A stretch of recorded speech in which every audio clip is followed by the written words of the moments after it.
എന്താ ഇരിക്കുന്നേ? വെറുതെ ചുമ്മാ ഇരിക്കടാ. വരുന്നോ? ടൗണിലോട്ട് വരുന്നോ? ഞാൻ ഇല്ലടാ. ഇതെന്താടാ മലക്ക് പോയപ്പോ പുലി പിടിച്ചോ? കയ്യിലൊക്കെ പാടാണല്ലോ. എന്റെ മോനെ, പുലി തന്നെ പിടിച്ചേനെ. പക്ഷെ മലയെന്നല്ല. ഞാൻ മെനഞ്ഞാന്ന് രാത്രി 11:45 തിരുനെല്ലിക്ക് ഒരു ഓട്ടം പോയി. എന്റെ പൊന്നു മോനെ, ഒന്നും പറയണ്ട.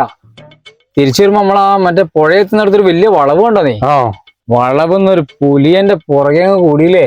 ആണോ? 100 വരുന്നേ.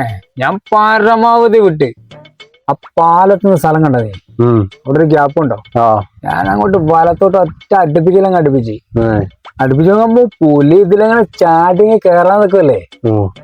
ഞാൻ ആ ഗ്യാപ്പില്ലേ, പുഴയിലേക്ക് എത്തുന്ന ഗ്യാപ്പ്, അങ്ങോട്ട് ഒറ്റ തള്ള പുലിന്റെ കഴുത്ത് പിടിച്ച് പുഴയിലോട്ട് പള്ളിയില്ലായിരുന്നെങ്കിലുള്ള ഒരു അവസ്ഥ. ചാടുന്ന ചാട്ടത്തിൽ ഒരൊറ്റ പിടുത്താടാ എന്റെ കൈക്ക്. ഉടഞ്ഞെറിഞ്ഞുകൊണ്ട് ഞാൻ കഴിച്ചില്ലായി. അതല്ലേ ഈ പാട്. ചോദിച്ചാ ഇന്നലെ എന്റെ മുള്ളുവേലി കടവാവ് നോക്കിയിടുമ്പോൾ കടന്ന് ഓർമ്മയുണ്ടോ? അപ്പൊ കുറച്ച് പിള്ളേർ എടുത്തുകൊണ്ട് പോയില്ലേ? ഇനി അവരോട് പറയണം, ഇനി വരുമ്പോ ആ കടവാവിന്റെ തുണിയും കോണാനൊക്കെ എടുത്തിട്ട് പോക്കളെ. അത് ആ വേലില് പന്ത് കെട്ടി വെക്കണ്ട കേട്ടോ. അപ്പൊ നിന്നെ പുലി പിടിച്ചത്